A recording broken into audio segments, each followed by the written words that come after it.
में हमारे सबसे टैलेंटेड डायरेक्टर सैयद नूर साहब हैं। सैयद नूर और उस वक्त उनकी धड़ाधड़ हिट फिल्में आ रही थी बहुत। चूड़ियों के बाद से। और मगर ये है कि जो हमारी दूसरी कास्ट थी या हमारे कई स्क्रिप्ट राइटर का भी एक वो था कि अगर नूर शाह जी से हम फिल्म कराते हैं तो बाकी कैरेक्टर्स दब ना जाएं।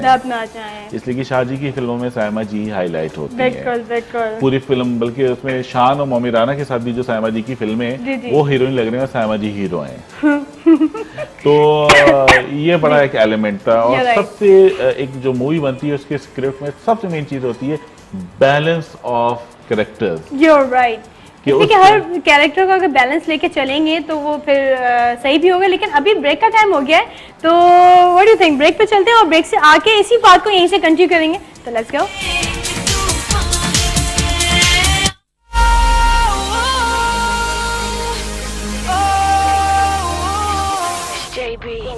My friends say I'm a fool to think that you're the one for me.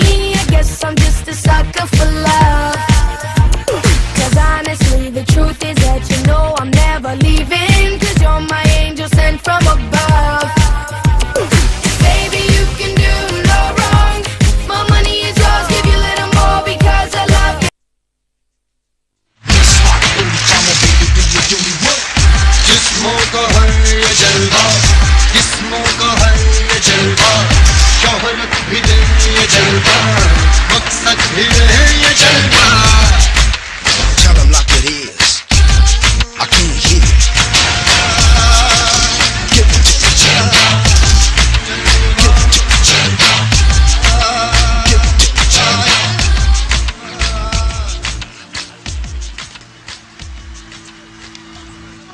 तो हम आ चुके हैं ब्रेक से, और ब्रेक के बाद भी आपको पता है कि मेरे पास तो कितने सारे सवालात होते हैं।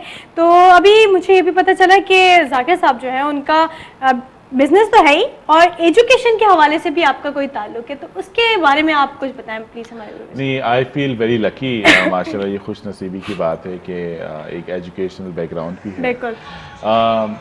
मेरे ग्रैंडफादर मरहूम नाना late AM Qureshi, he is founder of Islamia college complex Karachi. और उनको 60s में सदर अयूब खान साहब ने कायदे तालीम का खिताब भी दिया था। वेल डन यार, जबरदस्त। यानी कि मैंने सही हिस्ट्री आपकी मालूम की है ना। मैं बहुत हैरान हूँ कि आपको इतनी तफसीलात कैसे पता है। वही मैंने बोला कि आज जाकिर साहब आ रहे हैं तो उनकी सारी डिटेल्स मैं पहले से मालूम कर लूँ, इसलिए कि इतने सारे अगर मुझे नहीं पता होता तो इंटरव्यू करने में भी मजा नहीं आता। और मेरे नाना मरहूम कायद आज़म मोहम्मद अली जिन्ना साहब के साथ भी होते थे। और जिन्ना साहब की मुस्लिम लीग में फाइनेंस सेक्रेटरी थे। और जिन्ना साहब जब पाकिस्तान आज़ाद हुआ और जब कराची पहली दफ़ा जिन्ना साहब आए थे तो मेरे नाना मरहूम ने उनको रेड कन्वर्टेबल शेवलेट गाड़ी गिफ्ट की थी, और वो आज भी जिन्ना हाउस में है। उसमें लिखा है gifted by late AM Qureshi. Wow, very nice. आप जाके देख सकते हैं जनाब। और इसी के साथ एक कॉलर भी है, बात करते हैं। कौन है? अस्सलाम वालेकुम। हेलो, अस्सलाम वालेकुम। वालेकुम सलाम जी, कौन बात कर रहे हैं? जी मैं समी बात कर रहा हूँ। कैसे हैं आप? क्या हाल है बिल्लू, खैरियत से? मैं बिल्कुल ठीक ठाक, अल्लाह का करम है जी। क्या कहना चाहेंगे? जी हेलो हेलो जी, क्या कहना चाहेंगे? हमारे पास जाकिर हुसैन बैठे हुए हैं, आप उनसे बात करना चाहेंगे? जी मैं न्यू मॉडल से बात करना चाहता हूँ। जी माँ, हमसे बात कीजिए। जी बोलिए। वालेकुम। वालेकुम सलाम, कैसे हैं आप? शुक्र अल्हम्दुलिल्लाह, आप सुनाइए, आप कैसे हैं? खैरियत से?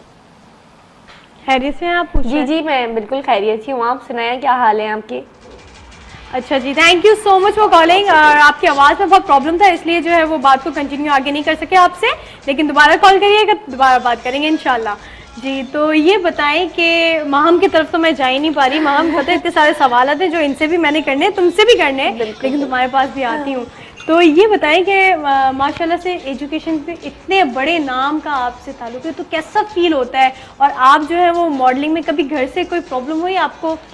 शुरू में तो मैं अपने पेरेंट्स को बताता ही नहीं था कि आई एम इनटू फैशन और मीडिया, बिकॉज आपको पता है कि बहुत से ऐसे घराने होते हैं जहाँ फैशन और मीडिया को अच्छा नहीं समझा जाता। मगर वक्त के साथ साथ जिस तरह मीडिया ने तरक्की की है तो माशाल्लाह घर वालों को भी अंदाजा हो गया है कि नहीं, इसमें ऐसी कोई बुराई नहीं है। और वैसे भी मैं इस फील्ड में एज ए फैशन जर्नलिस्ट आया था, तो ये वक्त के साथ साथ अंडरस्टैंड पेरेंट्स भी अंडरस्टैंड कर लेते हैं, मगर ये कि शुरू में मुझे बड़ी हेजिटेशन होती थी कि मैं अपने घर में बताऊं, इसलिए कि मेरी वालदा का इतना एजुकेशनल डिपार्टमेंट से ताल्लुक़, मेरी वालदा खुद वुमेंस कॉलेज की हेड मिस्ट्रेस रही हैं कई साल। उनके अंडर भी थाउजेंड ऑफ स्टूडेंट्स थी। और फिर मेरे वालिद साहब, he was the founder terminal operator of port Muhammad Bin Qasim. और तो मेरे 1980 में सदर पाकिस्तान जनरल ज़िया-उल हक ने पोर्ट कासिम की ओपनिंग जो है मेरे फादर के हाथ से करवाई थी as a stevedore, loading unloading on Karachi port and port Muhammad Bin Qasim. तो इतना जब मेरी इतना ताल्लुकात, इतने पॉलिटिकल भी, एजुकेशनल भी, तो मीडिया में आने में एतराज़ तो उन्होंने नहीं कहा, मगर एक अजीब सी और मायूब सी बात लगती थी कि भाई कैसे ताल्लुकात। और फिर मेरे वालिद साहब ने ये मियाँ मोहम्मद शरीफ साहब का जितना भी इत्तेफाक फाउंड्रीज का लोडिंग अनलोडिंग का काम है पूरे पाकिस्तान में उन्होंने किया। 80 से लेके शहबाज शरीफ साहब हमारे घर आ चुके हैं कई दफ़ा, जब हम छोटे थे। हम उनके साथ घूमे फिरे हैं, मियाँ नवाज शरीफ साहब के साथ भी। कितना अच्छा लगता है। और मेरी आइडियल पर्सनालिटी मोहतरमा शहीद बेनज़ीर भुट्टो साहिबा, वो मेरी वालदा की बहुत अच्छी दोस्त, उनसे भी मिल झोल आना जाना। और मोहतरमा तो मेरी आइडियल भी थी। और एक बहुत एक अच्छा इत्तेफाक की बातें मैं शेयर करना चाहूँगा कि 1994 में ये पिज़्ज़ा हट है ना क्लिफ्टन वाला, जी बिल्कुल, तो वहाँ पे एक दिन मोहतरमा शहीद नाहिद खान साहिबा के साथ और बिलावल को लेके पिज़्ज़ा खिलाने आई। अच्छा। तो मैं इत्तेफाक से अपने फ्रेंड्स के साथ पिज़्ज़ा खा रहा था, तो ये पता चला जी 2 मिनट में बड़े सायरन्स बज रहे हैं। तो मैं पता नहीं क्या बात है, तो देखा कि पूरा पिज़्ज़ा हट भरा हुआ था, किसी को उन्होंने हटाया नहीं था, खाली नहीं किया था। सामने से मोहतरमा और नाहिद खान साहब आए नहीं थी बिलावल भुट्टो के साथ, और उन्होंने वहाँ पिज़्ज़ा खाया। भी मैं उनसे जाके मिला, उनसे सलाम दुआ की, और बड़े एक अच्छा लगा। वो वक्त प्राइम मिनिस्टर ऑफ पाकिस्तान थी, मगर कोई सिक्योरिटी नहीं थी, कोई ऐसी चीज नहीं थी, कोई ऐसे रास्ते नहीं बंद कर दिए गए होंगे, अब रास्ते कोई बंद नहीं थे। अब पिज़्ज़ा हट आपको पता है पब्लिक प्लेस है, और अब तो आपको पता है कि ये होता है कि कभी भी कोई कहीं से भी गुजारा होगा तो वो रास्ते फौरन बंद हो जाएंगे। सबसे मजेदार बात ये कि जब मोहतरमा उठी तो पिज़्ज़ा हट ने उनसे बिल लेने से इनकार कर दिया। ये थी she was the prime minister of Pakistan. तो उन्होंने मुस्कुरा के बिल तो पे किया, और जितने हम लोग बैठे हुए थे कहा इन सबको मेरी तरफ से। वाओ, क्या जबरदस्त बात है। और इसी के साथ जो है हमारे साथ कॉलर भी काफी देर से वेट कर रहे हैं, बात करते हैं। अस्सलाम वालेकुम। वालेकुम अस्सलाम। इम्तियाज साहब कैसे हैं आप? अल्हम्दुलिल्लाह ठीक ठाक हूँ मैं। आज का टॉपिक भी अच्छा है, और ये जो गेस्ट आए ये भी बहुत बैकग्राउंड अपना बड़ा जोरदार है माशाल्लाह। बिल्कुल, बात कीजिए जाकिर हुसैन। अस्सलाम वालेकुम। वालेकुम सलाम। जाकिर हुसैन साहब, आप जाकिर हुसैन है, मैं इम्तियाज हुसैन हूँ। अच्छा जी, अस्सलाम वालेकुम। बहुत खुशी हुई आपसे बात करके। जी जाकिर भाई, आपने भी बड़ी अच्छी बात की थी मीडिया के हवाले से कि मीडिया बहुत अच्छे काम कर रहा है। नो डाउट मीडिया एक शफीक माँ का काम रोल प्ले कर रहा है, लेकिन कुछ इसके अंदर खामियां भी हैं जिसको आप समझ रहे होंगे। अगर वो चीज़ों से अवॉइड करें तो हमारे मुल्क के लिए मीडिया बहुत फायदेमंद साबित हो सकता है।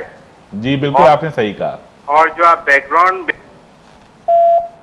बहुत सही बात कर रहे थे इम्तियाज साहब कि खामियां तो देखें कहाँ नहीं होती, परफेक्शन तो कहीं नहीं होती। नोबडी इज परफेक्ट क्यों कहते हैं। और हर शोबे में आप देख लें मीडिया, फिर मैं कहूँगा मीडिया को टारगेट बनाने की भाई साहब जरूरत नहीं है। यहाँ तो हर शोबे में ही करप्शन है, इसलिए पाकिस्तान पूरी दुनिया में टॉप 5 में आता है करप्शन के। तो किसकी वजह से आता है? कौन है पाकिस्तान? आपने, हम सभी पाकिस्तान है बिल्कुल। तो कभी लोग कहते हैं जी आपके मेरे करने से क्या हो जाएगा, तो कतरा कतरा दरिया बनता है। कभी ये नहीं, और ये भी कहते हैं इट्स नेवर टू लेट। अगर हम एक एक करके एहसास करेंगे इस मुल्क के लिए और इस मुल्क की इज्जत और वकार के लिए, तो क्यों नहीं तब्दीली आएगी? तब्दीली बिल्कुल आएगी, जरूर आएगी, लेकिन आप कदम तो बढ़ाएं, और कदम बढ़ाने के बाद ही तब्दीली आएगी। अब माम से मैं ये पूछती हूँ कि माम ये बताओ कि आजकल क्या चल रहा है शोबिस में, क्या कर रही हो? बस मैं बहुत सिलेक्टिव काम कर रही हूँ आजकल, और वो कहते हैं ना, कम काम करे इंसान, अच्छा काम करे। कम काम करे, बिल्कुल। तो कोई प्रोजेक्ट्स ऑन एयर है, ड्रामे वगैरह? हाँ, मेरा एक कमर्शियल ऑन एयर है। हाँ। चाय का कमर्शियल। अच्छा, नाम नहीं लेना, नाम नहीं।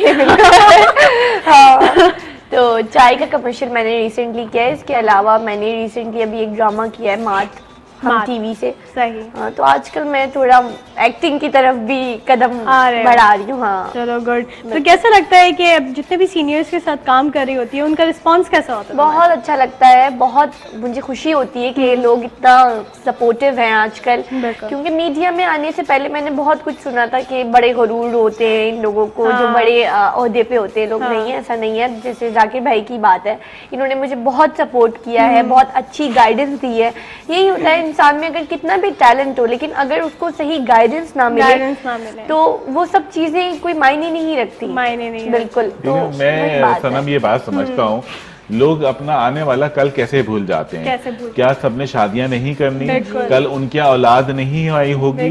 कल उनकी बेटियां जवान नहीं होंगी? क्या वो आगे किसी प्रोफेशन में नहीं जाएंगी? अगर आज आप किसी की बेटी या बेटी के साथ ज्यादती करेंगे, वो आपके आगे आएगा। आपके आगे आएगा। और मैं तो ये कहती हूँ कि आना चाहिए, आई थिंक आना चाहिए, इसलिए कि जो लोग ज्यादती कर रहे होते हैं या जो लोग इस तरह के होते हैं, जो सोच रहे होते हैं कि यू नो एक बिला वजह एक अच्छी खासी लड़की है, अच्छा खासा लड़का है, उसको बिला वजह बदनाम कर रहे हैं आप, तो वो मैं तो कहती हूँ कि आए आगे और पता चले कि उनके साथ भी जब ऐसा होगा तो कैसा फील होगा। बिल्कुल, जिंदगी में मकाफाती अमल होता है। बिल्कुल। उर्दू भी अच्छी हो गई तुम्हारी।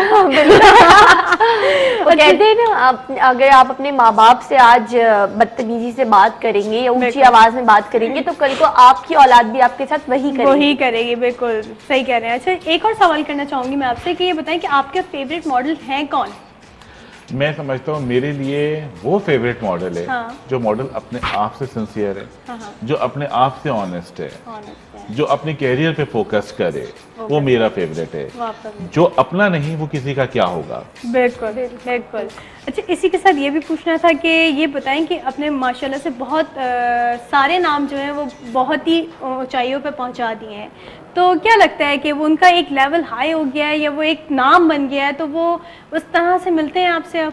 नहीं, मैं समझता हूँ जिन लोगों के साथ काम किया है शुरू के वक्तों में, सब बहुत इज्जत करते हैं, कदर करते हैं। और मैं समझता हूँ कि आप इज्जत करेंगी तो अगला इंसान आपकी इज्जत जरूर करेगा। आप अच्छे हैं तो सब अच्छे हैं। और बहुत सी ऐसी बच्चियां हैं पिछले साल मेरे सामने आई, और मैं सबसे ज्यादा नाम लूंगा जो जिसमें मेरी फेवरेट है, बिल्कुल बच्चों की तरह और बहुत अच्छी दोस्त है, सदफ कंवल। वो पिछले साल मेरे सामने ही आई थी। इत्तेफाक की बात है, मजाक में हमने एक शूट किया था। मैंने कहा था तुम बहुत आगे जाओगी, फिर उन्होंने सारी वीक्स किए और रैम की रानी का खिताब मिला उन्हें इस साल। तो आज भी सदफ, मैं कहीं भी बैठा होता हूँ, सदफ कहीं भी होती, दूर से मिलने आती है और कहती है जाकिर भाई कैसे हैं आप। तो सदफ कंवल ने बहुत माशाल्लाह कामयाबी हासिल की है। और उसके अलावा बहुत सी ऐसी मॉडल्स हैं जो हम बिल्कुल फैमिली की तरह हैं, जिन्हें हमने बहुत सारे प्रोजेक्ट्स किए हैं। महम तो अभी आई हैं, मतलब पिछले कई सालों से। जिया खान है, उन्होंने वो मेरे हर शो में होती हैं। ज़ारा गोले, उनके साथ बेतहाशा काम किया है। सिदरा हैं, और इसके अलावा बहुत और सी भी लड़कियां हैं, रिया हैं, तो इनके साथ बहुत काम किया है। सब बहुत हम, और मैं समझता हूँ कि ये मॉडल्स लड़के लड़कियां जो हैं, अब हम मॉडल या कोऑर्डिनेटर नहीं है, फैमिली की तरह। अच्छा, अक्सर ये होता है कि जो डायरेक्टर्स या जो कोऑर्डिनेटर्स होते हैं वो अपनी एक टीम बना लेते हैं, उस टीम में जो है वो नए लोगों को एंटर नहीं होने देते, तो क्या आप भी ऐसा करते हैं? सबसे बड़ी मिसाल तो मेरे सामने, बल्कि आप सबके सामने बैठी हैं महम। मैंने पिछले कई सालों में, वैसे तो लोग मुझे कहते हैं सबसे ज्यादा इनकी फेवरेट मॉडल जो है वो जिया खान है, इसलिए कि वो हर शूट में, हर वीडियो में या कमर्शियल में साथ होती हैं। तो मगर यह है कि महम को आके 3 महीने हुए और महम आज साथ बैठी हैं, तो इसलिए जिसको जितनी जरूरत होती है उसको उतना ही प्रमोट किया जाता है। जैसे एक आगा वालिदैन है, उनके बच्चे होते हैं, तो जिस बच्चे को जो जरूरत होती है उसको उस लिहाज से एंटरटेन किया जाता है, जिसमें जितना ज्यादा टैलेंट नजर आ रहा होता है वो उसी वक्त यूज। जो मॉडल्स थोड़े से आके संभल गए हैं या एस्टेब्लिश हो गए हैं, तो फिर वो अपनी गाड़ी खुद चलाते हैं। और मगर यह है कि ये देखना पड़ता है कि किसको जरूरत है इस वक्त और किसको इस वक्त तवज्जो की जरूरत है। बिल्कुल, और बहुत सारी बातें हो रही हैं, लेकिन अभी हम चलते हैं एक सॉन्ग की तरफ और सॉन्ग एंजॉय करते हैं, उसके बाद दोबारा से बात कंटिन्यू करते हैं। So let's go.